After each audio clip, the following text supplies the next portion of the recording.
Quem acompanha o canal aqui desde o começo já tá ligado lá em Kabukicho, né? Acho que é um dos bairros que eu mais passo aqui no canal, porque ele não só é um dos lugares que tem as melhores histórias também para contar aqui de Tóquio, como também é um dos lugares que tem a melhor estética, né? Então eu gosto bastante de andar por lá, tirar foto por lá.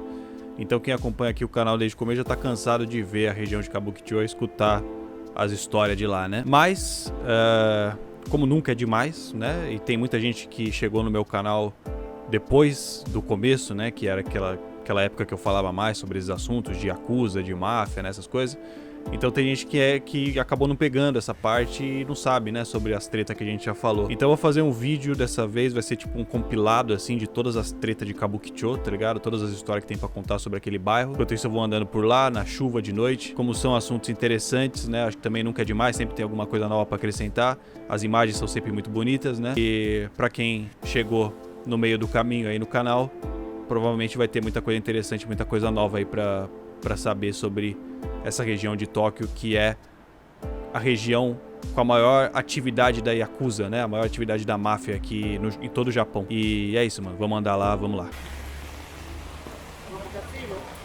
Bom, sempre que eu venho gravar aqui em Shinjuku, eu acabo, inevitavelmente, passando aqui pelo Omoi de Yokocho, antes de seguir ali pra Kabukicho, né? Porque esse beco aqui tem uma atmosfera muito legal, né? As lanternas, fumaça, ainda mais na chuva. Fica tudo muito dinâmico, então eu gosto sempre de passar por aqui para mostrar. Para quem não sabe, esses becos aqui, que em japonês eles chamam de Yokocho, né? Tem um monte deles espalhados pelo Japão inteiro, né? Principalmente aqui em Tóquio. E esses becos eles foram construídos, a maior parte deles, né, no período pós-guerra, ali no final dos anos 40, começo dos anos 50. E não são todos, tá? Mas muitos deles eram usados como rota de mercado clandestino, tá ligado? Porque durante a guerra, lógico, né, tinham diversos produtos, diversas mercadorias que ficavam em falta aqui no Japão. Então os japoneses muitas vezes roubavam restos de suprimentos das tropas americanas, né? Às vezes eles organizavam assaltos no porto de Tóquio, quando chegavam os navios trazendo suprimentos, né, para os soldados americanos. E aí eles vendiam essas mercadorias roubadas e mercadorias contrabandeadas, né, escondidos aqui nesses becos. Só que aí o tempo foi passando, o Japão foi se recuperando dos danos da guerra, né? E os becos acabaram ficando aqui espalhados pela cidade. Aí com o tempo, como já não tinha mais a necessidade de manter o mercado clandestino, os japoneses foram transformando as lojinhas em izakayas, né? Que são esses barzinhos tradicionais japoneses que tem hoje aqui. Aí hoje isso aqui é ponto turístico, né? Porque a estética é muito interessante, justamente por ser tudo tão orgânico, né? Construído ali no calor do pós-guerra, né? Então os turistas gostam muito, né? É sempre lotado de gringo aqui, todo mundo sempre tirando muita foto, gostam muito na chuva. E esse aqui que a gente passou é o Omoi de Yokocho, né? Que significa Beco das Memórias. Acho que esse é o mais famoso daqui de Tóquio, né? Mas quem me acompanha aqui já tá ligado que tem um monte desses becos, né, pela cidade toda, alguns bem afastados aqui do centro. Então inclusive é meio que meu hobby, assim, ficar procurando esses becos espalhados pela cidade pra tirar foto, né, que eu gosto bastante de fotografia de rua, e eu vou postando lá no Insta, né. É meio que vira um hobby, assim, ficar caçando os becos escondidos pela cidade, né. Mas enfim, vocês sabem que Tóquio, né, apesar de ser considerada a maior cidade do mundo, na verdade não é tecnicamente uma cidade. Porque na verdade aqui em Tóquio existe um número maior de divisões geográficas do que no Brasil. Por exemplo, a gente tem aqui a província de Tóquio, né, que é como se fosse o equivalente a um estado do Brasil. E a capital da província de Tóquio é um conglomerado de regiões administrativas que também chama Tóquio, e que a gente popularmente entende como sendo uma cidade. Mas então assim, os bairros de Tóquio, que no papel se chamam regiões administrativas especiais, na verdade são como se fossem assim pequenas cidades, né? Cada uma com seu governo regional independente. Então assim, a gente costuma dizer popularmente que Shinjuku é um bairro de Tóquio, mas tecnicamente falando, Shinjuku é uma cidade, né? E dentro de Shinjuku, sim, a gente tem os bairros, e Kabukicho é um desses bairros, que é para onde a gente está indo agora. Eu acho importante falar isso, só para deixar claro, né, que essa região aqui de Shinjuku, ela não se resume só a Kabukicho. Shinjuku é gigantesca, né? A gente costuma dizer que Tóquio é uma cidade policêntrica, né, que tem vários centros. Mas se tivesse que destacar um centro específico como sendo o principal, sem dúvida seria Shinjuku. A estação de Shinjuku aqui é a mais movimentada do mundo. Tem 3,5 milhões de pessoas passando por ela todo dia. Shinjuku é a região com a maior concentração de estrangeiros em todo o Japão. Então é uma cidade extremamente cosmopolitana, né, multicultural. A densidade populacional aqui de Shinjuku é de quase 20 mil pessoas por quilômetro quadrado. Então assim, Shinjuku é uma das principais regiões turísticas, uma das principais regiões comerciais, uma das principais regiões empresariais. Então, sem dúvida, é a região mais importante de Tóquio e, consequentemente, de todo o Japão, né? Dá pra dizer. E dentro de Shinjuku a gente tem Kabukicho, que é o maior distrito da Luz Vermelha, não só do Japão, mas do mundo também. Distrito da Luz Vermelha, que, para quem não sabe, é uma região boêmia, né, com estabelecimentos voltados para o entretenimento adulto, que nem bares, boates, né, casas de prostituição e essas coisas. Geralmente os distritos da Luz Vermelha são mais associados à prostituição, né?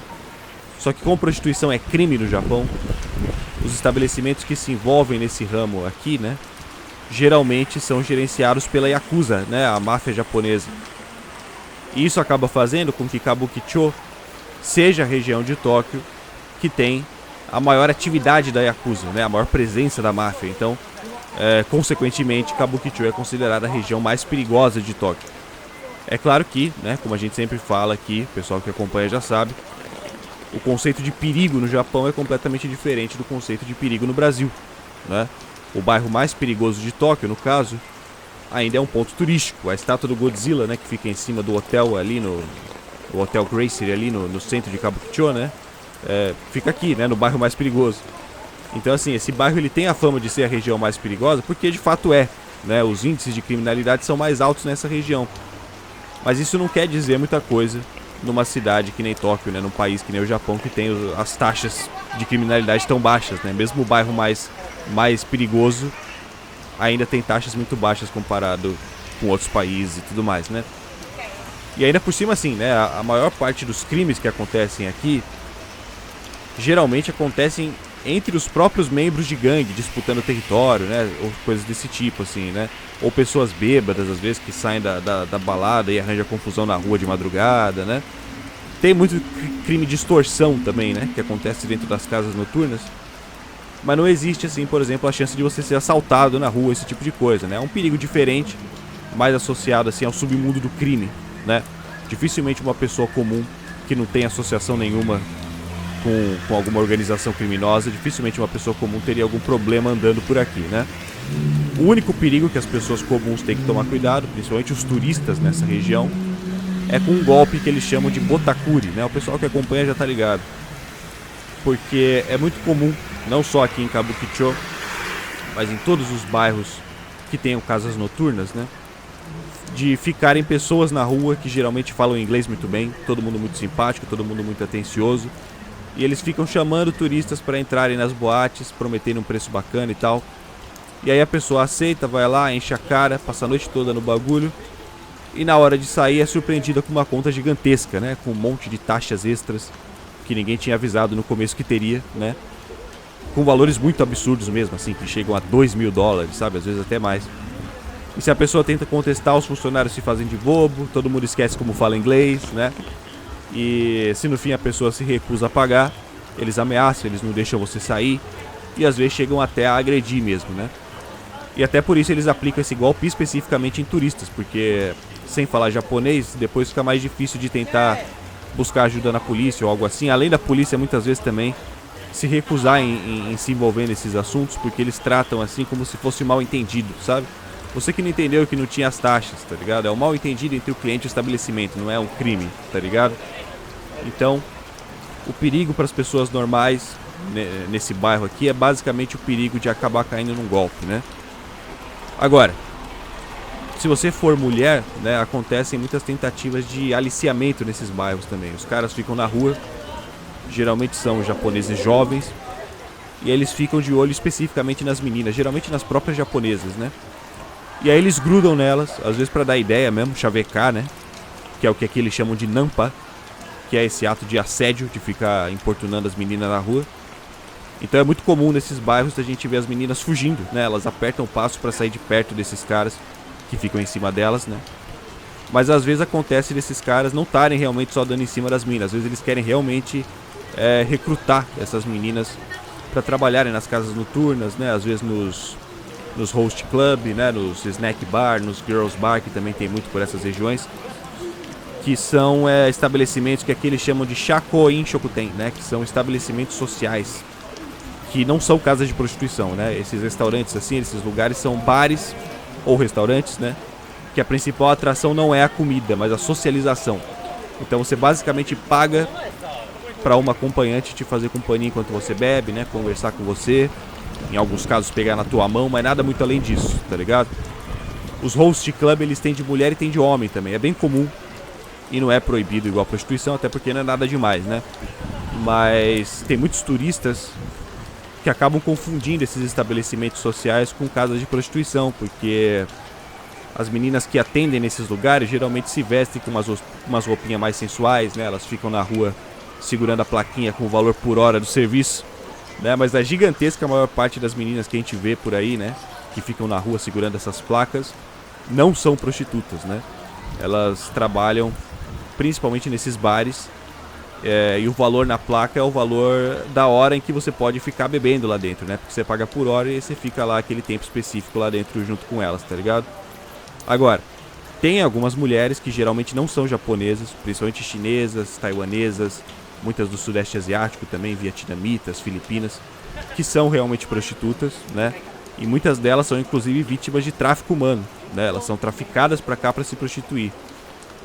E elas são bem mais discretas do que as meninas dos bares, né? E elas ficam mais afastadas do centro.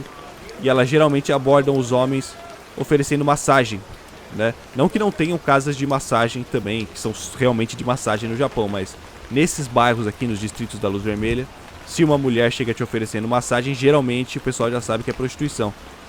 Porque que nem a gente falou, né? Como prostituição é crime, elas não podem falar na lata o que elas estão oferecendo, tá ligado? Então elas oferecem massagem. A gente já falou aqui no canal diversas vezes, né? Mas só pra lembrar, como prostituição é crime no Japão, os bordéis geralmente se disfarçam de outros estabelecimentos para não serem pegos pela lei, né?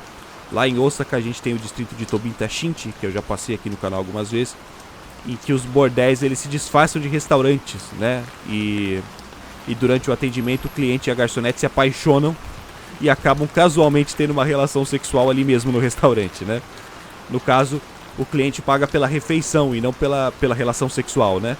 Aí como a lei não consegue provar por A mais B que o cliente e a atendente não se apaixonaram de verdade, os estabelecimentos não podem ser considerados prostíbulos, né?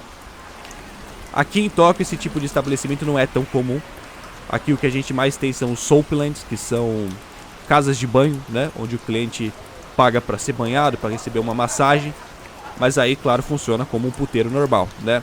Só que, como também não tem como fiscalizar o que acontece dentro de cada sala de banho, além não tem como provar que se trata de um bordel. Então a prostituição no Japão corre solta.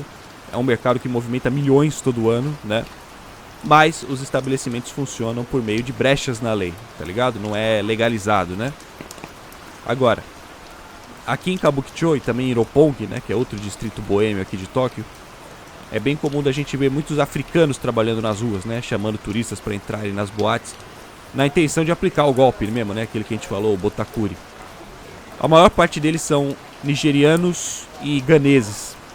E os mais velhos vieram aqui pro Japão nos anos 80 e 90 para trabalhar em fábricas, né, igual os brasileiros descendentes fazem até hoje, né? Mas os africanos vinham quando o Japão ainda estava passando pelo milagre econômico lá, tá ligado? Só que depois que a bolha econômica estourou, lá no começo dos anos 90, muitos deles acabaram perdendo o emprego, né? E naquela época, grande parte dos estabelecimentos adultos daqui de Kabukicho ainda eram gerenciados por chineses e coreanos, né? Até hoje ainda tem uma presença razoável das tríades, né? A máfia chinesa, por aqui também no bairro, mas é bem menos do que antes, né? Eu já cheguei a falar num vídeo sobre o caso da espada do dragão azul, que foi um conflito interno das tríades de Pequim e de Xangai, que aconteceu num restaurante aqui desse beco que a gente está agora. um restaurante chinês, né? E que aconteceu nos anos 90 e deixou gente morta e tudo mais. Mas aí, né, quando a economia japonesa começou a estagnar e muitos estabelecimentos desses chineses e coreanos começaram a falir aqui em Kabukicho, né? Acabou formando um vácuo, né, no mercado de entretenimento adulto.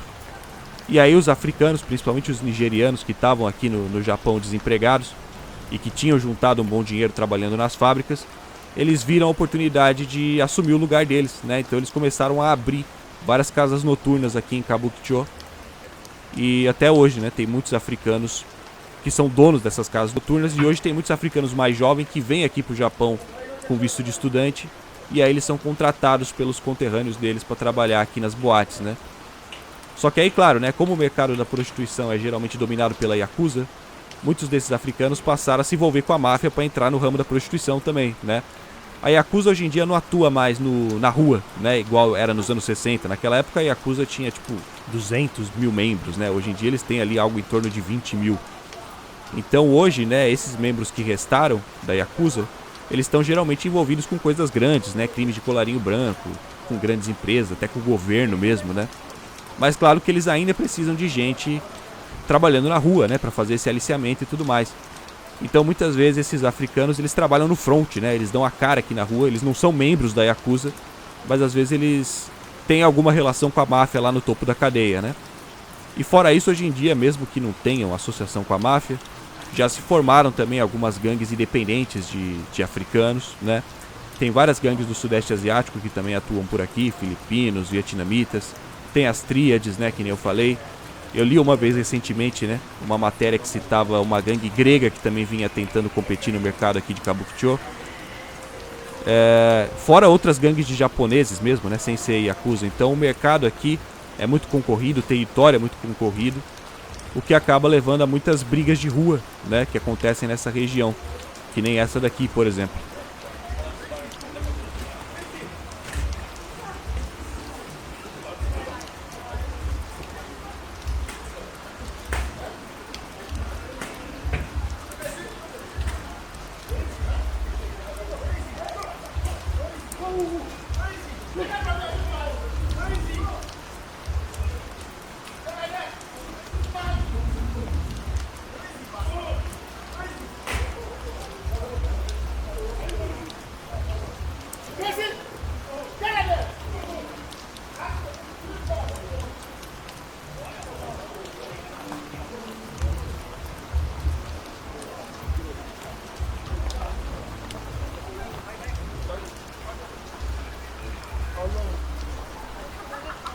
Como vocês puderam ver, o japonês chegou cobrando o africano sobre alguém, né? Perguntando cadê ele, cadê ele?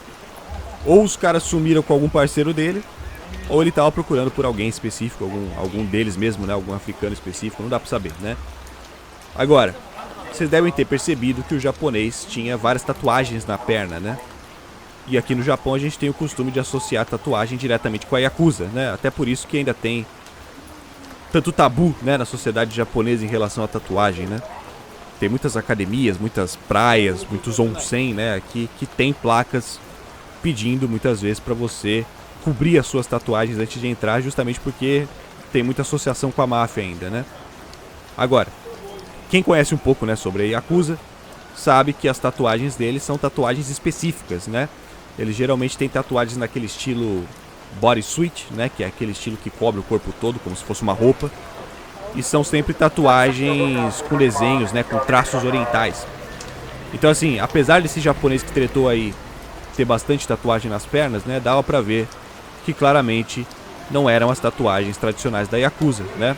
Até porque um Yakuza nunca se submeteria a uma situação como essa aí que o cara passou, tá ligado?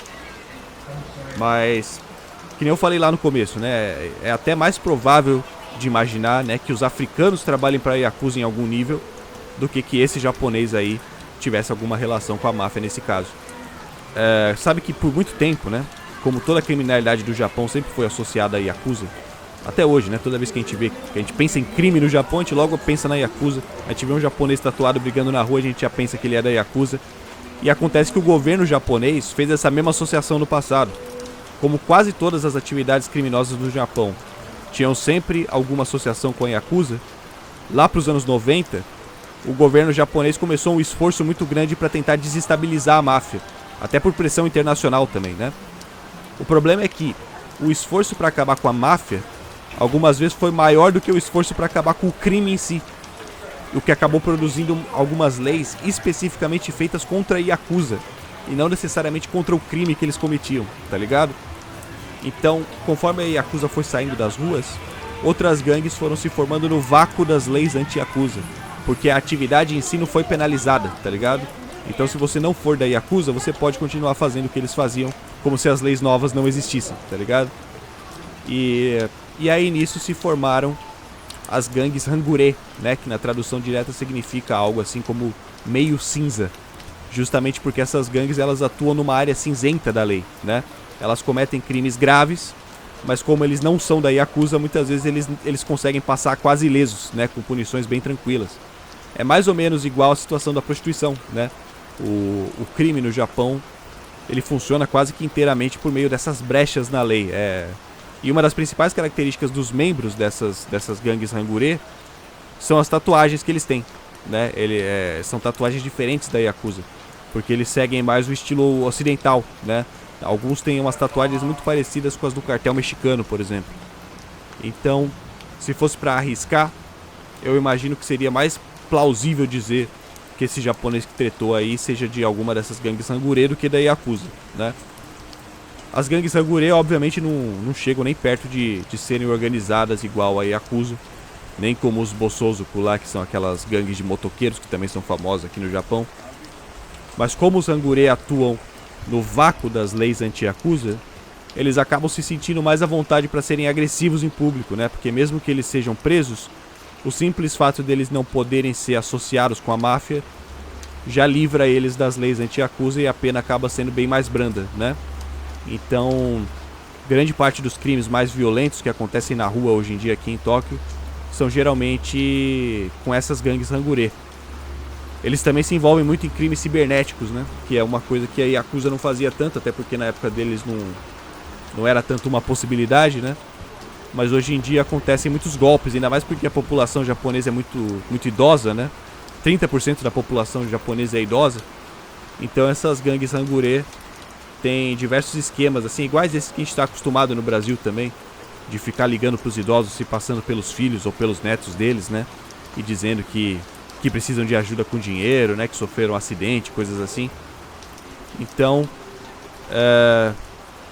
enfim, essas brigas de rua são razoavelmente comuns aqui nesse bairro, dependendo do dia, dependendo da hora e das ruas, né? É bastante fácil de flagrar alguma situação como essa que a gente acabou de ver. Quem acompanha aqui as lives já viu. Essa não é a primeira vez que a gente vê uma treta dessas acontecendo. Geralmente não dá em nada, né? Até porque parece que o pessoal não leva muito jeito pra briga, o que é bom, né? Então, essas tretas geralmente se resolvem bem rápido. A arma de fogo foram praticamente erradicadas aqui no Japão, né? Nem a polícia usa arma de fogo aqui. Tanto que até o cara que atirou no Shinzo Abe recentemente, ele teve que fabricar a própria arma de fogo caseira, né? Porque é realmente inacessível aqui no Japão. Só mesmo a Yakuza, né, em casos específicos de demonstração de poder, geralmente para resolver alguma disputa interna mesmo, de vez em quando eles cometem algum assassinato com arma de fogo, mas é muito difícil, né? São casos bem pontuais mesmo, né? E que nem eu falei, esses crimes geralmente não chegam nas pessoas comuns, tá ligado? Só se você realmente tiver de alguma forma envolvido no mundo do crime ou algo assim, aí a coisa pode chegar pro seu lado. Agora, só de andar pela rua, ainda aqui no bairro mais perigoso de Tóquio, é mais fácil morrer de infarto do que de vítima de um crime, tá ligado? Agora, outro motivo pelo qual a região aqui de Kabukicho voltou a chamar a atenção mais recentemente foi pelo caso das Toyoko Kids, que a gente já falou sobre elas aqui no canal, tem um vídeo mais detalhado só sobre esse assunto. Mas resumindo, são adolescentes que fogem de casa, principalmente porque não aguentam a pressão do sistema de ensino, da sociedade japonesa no geral, né? E passam a morar nas ruas aqui de Kabukicho.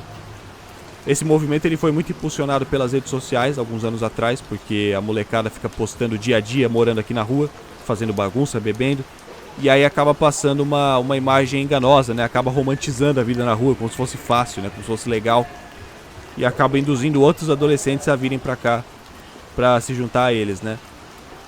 A polícia recentemente espantou eles daqui do Lago de Toyoko, que é essa área aqui em torno do prédio do Godzilla, que era onde eles tinham armado meio que um acampamento, né, com barraquinhas, alguns colchões. Mas pelo que se sabe, eles ainda estão em situação de rua, só que agora eles ficam mais dispersos e ficam hospedados de noite nesses hotéis cápsula, também nesses net cafés, né, que são baratos e tem de monte por aqui na região. E a mídia japonesa trata essas Toyoko Kids como se eles fossem uma gangue, mas eles não se consideram uma gangue, porque eles não são organizados, tá ligado? Só que justamente por eles ficarem, né, nessa situação aqui na rua e acabarem inevitavelmente entrando em contato com as gangues daqui, com álcool e com drogas, né, e tudo mais, eles acabam ficando agressivos e cometendo crimes, né? Já teve pelo menos um caso de assassinato de um morador de rua que foi atribuído às Toyoko Kids aqui em Kabukicho. Então, assim, de todos os lugares, né, que esses adolescentes poderiam ter se reunido aqui em Tóquio, Kabukicho é o pior, tá ligado? Porque com esse tanto de gangue disputando território aqui, toda essa molecada vulnerável acaba ficando exposta à exploração, né? Porque eles precisam de dinheiro, lógico, né? Então eles acabam aceitando trabalhar para as gangues. Aí os caras arranjam documentos falsos pra molecada e eles trabalham aí na noite, né? Em contato ali com vários bagulho errado. Vira e mexe tem caso de assédio envolvendo as meninas menor de idade, né? Inclusive um caso famoso que aconteceu recentemente foi o de um líder de uma ONG que supostamente dava suporte psicológico para as Toyoko Kids aqui na rua. E o cara foi acusado de ter assediado uma adolescente que estava se consultando com ele. Aí o cara foi preso e depois morreu na prisão. Ninguém deu muitos detalhes também sobre a morte dele, mas provavelmente alguém matou ele lá, né? Mas aí, claro, né, tudo isso acaba mexendo muito com o psicológico da molecada. Só pra eles terem fugido de casa, já dá pra imaginar que eles já passavam por problemas psicológicos, né? Aí aqui na rua em contato com o crime, em contato com o álcool, muitas vezes passando necessidade, a cabeça vai pros infernos, né? O bagulho chegou no ponto de alguns anos atrás, um casal de adolescentes que faziam parte da Toyoko Kids, tinham por volta ali dos 14, 15 anos, e os dois se jogaram juntos do topo de um prédio aqui no centro de Kabukicho porque não aguentavam mais a vida na rua e não tinham coragem de voltar para casa. Enfim, tudo muito complicado, né? Kabukicho é, sem dúvida, uma das regiões com mais história aqui em Tóquio. É um bairro muito dinâmico, né? Tem sempre muita coisa acontecendo. Até porque, que nem eu falei, é a região de Tóquio com a maior quantidade de gangues, né? A maior presença da máfia. Tem diversos escritórios da Yakuza aqui em Kabukicho. Tem vídeos no YouTube de japoneses mostrando os locais exatos em que ficam os escritórios da Yakuza aqui nesse bairro. Porque não é segredo, tá? São realmente estabelecimentos, alguns são até registrados no Google. Então é bem tranquilo de achar, os caras eles mostram até onde é que fica, tá ligado? Fora isso, né, alguns quarteirões daqui fica também a Koreatown, de Shinjuku, porque nem eu falei, né, é a região de Tóquio que tem a maior quantidade de estrangeiros. Então, além de ter uma boa comunidade de coreanos ali na Koreatown, lógico, né, também tem uma comunidade razoável de indianos, pessoal ali do Oriente Médio também. Sempre tem muita gente do Sudeste Asiático, vietnamitas, filipinos, indonésios, nepaleses, tem muitos também. Pessoal do Sri Lanka, que eu não sei nem como é que fala, quem nasce no Sri Lanka eu não sei como é que fala. Mas, enfim, também é um dos principais pontos turísticos de Tóquio, então também tem sempre muitos turistas americanos, europeus, que se hospedam em hotéis por aqui. Muitos estudantes que também vêm para cá para estudar, fazer intercâmbio, acabam se hospedando aqui por essa região aqui. Então, é uma região muito interessante. Até por todos os seus problemas, é uma região muito interessante, tá ligado? E esteticamente muito interessante também. Eu gosto bastante de vir tirar foto aqui, principalmente na chuva por conta dos reflexos. Quem acompanha aqui o canal já tá ligado que é uma das minhas regiões preferidas aqui de Tóquio, né? O pessoal sempre fala de como lembra também os videogames, né? Principalmente quem joga a série Yakuza, né? Os cenários do jogo são inspirados nesse bairro aqui, porque é a região de fato onde tem a maior atuação da máfia, né? Então, é isso. Espero que vocês tenham gostado. Esse foi um resumo ali sobre todas as histórias. São coisas que eu já tinha comentado. Quem acompanha aqui meu canal já tá ligado de todas essas histórias, mas eu fiz um resumão agora, né? Um compilado de todas as histórias recentes aqui de Kabukicho, que tem muitas histórias antigas também. Só que esse é um compilado sobre as histórias mais recentes aqui do bairro. Espero que vocês tenham gostado. E é isso aí, né? É nóis.